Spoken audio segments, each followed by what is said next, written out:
Praise the Lord.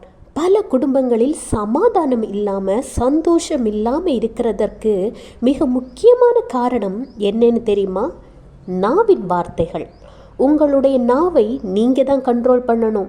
சில நேரங்களில் நீங்கள் பேச வேண்டிய சூழ்நிலைகள் வரும் பொழுது பேசுவது தவறல்ல, ஆனால் நீங்கள் பேசுகிறது எப்படி பேச வேண்டும் என்று அறிந்து பேச வேண்டும்.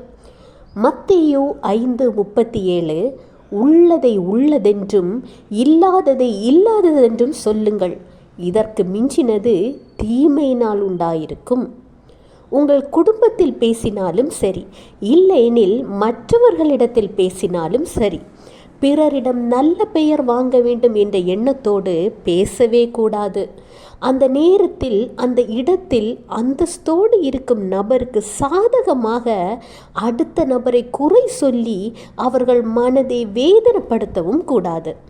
எல்லாவற்றிற்கும் மேல் நீங்கள் குறை சொல்லுகிற நபருக்கு உதவிக்கு யாரும் இல்லை, இந்த சூழ்நிலையில் அவர்களை தாக்கினால் அவர்களுக்கென வந்து பரிந்து பேச யாரும் இல்லை என்ற எண்ணத்திலும் அவர்களை தாக்கி பேசக்கூடாது.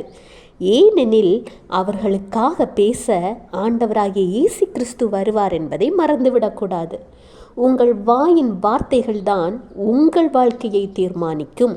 உங்களால் பிறர் நன்றாக வாழ வேண்டுமே தவிர உங்களின் செயலை குறித்து ஒரு துளி கண்ணீர் கூட பிறர் விடக்கூடாது. அவர்களின் கண்ணீர் நீங்கள் செய்கிற நன்மையினால் வரும் ஆனந்த கண்ணீராக மட்டுமே இருக்க வேண்டும் என்பதில் கவனமாக இருங்கள். கர்த்தர் இன்று உங்களோடு இடைப்படுகிறார். ஞானத்தோடு இருங்கள். இன்றிலிருந்து உள்ளதை உள்ளதென்றும் இல்லாததை இல்லாததென்றும் தைரியமாக சொல்லுங்கள். தீமையினால் உண்டான வார்த்தைகள் உங்கள் வாயிலிருந்து புறப்பட வேண்டாம். கர்த்தர் உங்களையும் உங்கள் குடும்பத்தையும் ஆசீர்வதிப்பார்.